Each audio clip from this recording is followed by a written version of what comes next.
Welcome back to the Archive Network. Aurelius here with Malik, curators of the Lineage Archive. We left Yamato Dynasty last time at the Yamato Dynasty, battered and diminished, stands at the threshold of a new era.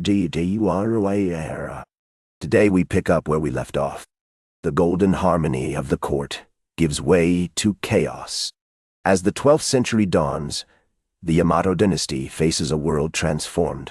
Samurai rule, once a distant threat, solidifies into a new reality.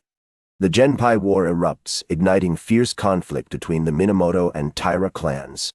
This was no mere skirmish. It reshaped the power dynamics of Japan entirely. But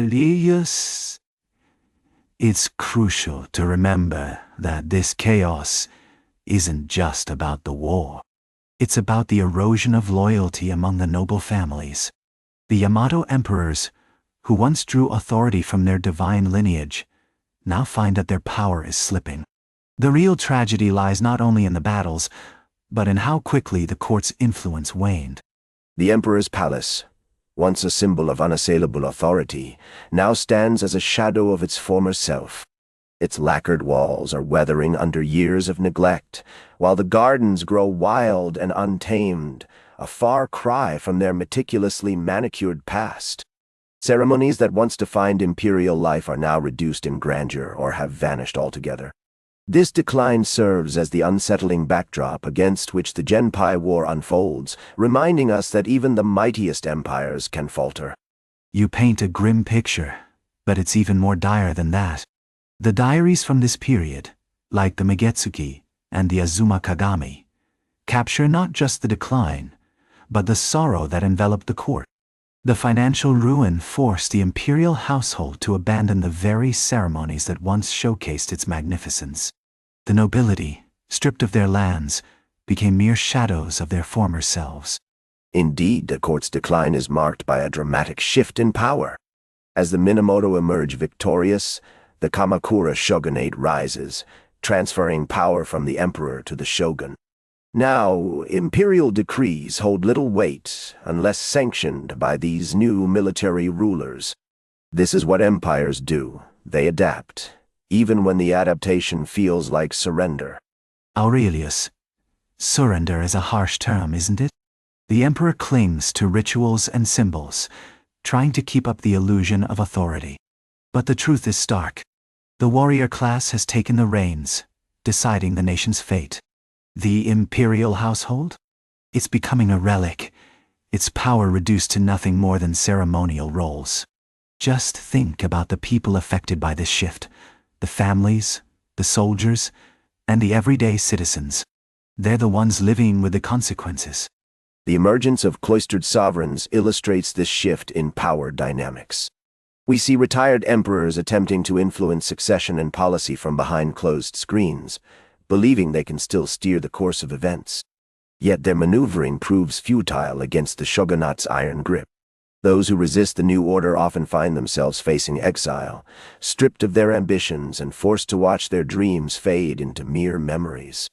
It's a stark reminder of how quickly fortunes can change in the realm of empires.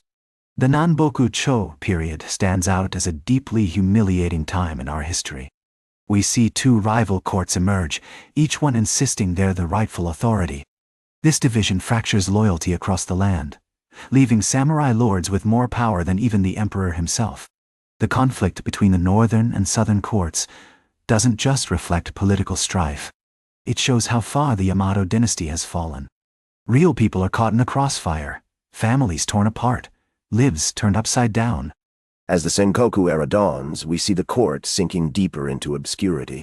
Japan fractures into warring domains, each ruled by ambitious daimyo. The emperor becomes little more than a figurehead, a relic of a past age. The court's political relevance diminishes, surviving only through the grudging charity of powerful warlords. This period starkly illustrates how the balance of power can shift dramatically, leaving once mighty institutions to cling to survival amidst chaos. History has a way of reshaping authority. But to reduce the emperor's role to just a figurehead really misses the heart of survival. The Yamato dynasty endures, not because of sheer power, but because they've managed to appear harmless over time. Their sacred status, built on centuries of deep-rooted tradition, has acted as a protective barrier against total destruction. This resilience, though often overlooked, is so important for grasping the human stories and struggles that shape their lasting legacy. As the Tokugawa shogunate establishes a fragile peace, the court finds itself hemmed in by rigid rules and protocols. The imperial family becomes little more than a living relic, their role meticulously scripted for public display. Yet, despite these constraints, the court survives as a powerful symbol of continuity. The world of power has shifted dramatically, but the Yamato Dynasty endures, reminding us that even in the face of change, some institutions stand resolute against the tides of history. The arrival of Western ships signals yet another transformation. The collapse of the Tokugawa order in the 19th century thrusts the emperor back into the spotlight. The Meiji Restoration, while proclaiming the emperor's supremacy, is more about symbolism than true power. The divine right to rule becomes a myth, a narrative reshaped for modern needs. The Yamato Dynasty stands at the threshold of a new era. They're battered and diminished, embodying a struggle for survival that has evolved over centuries. The sun that once illuminated their court now casts long, uncertain shadows over their legacy. Yet, even in decline, their influence as a cultural symbol remains significant. We see how history often takes these unexpected turns.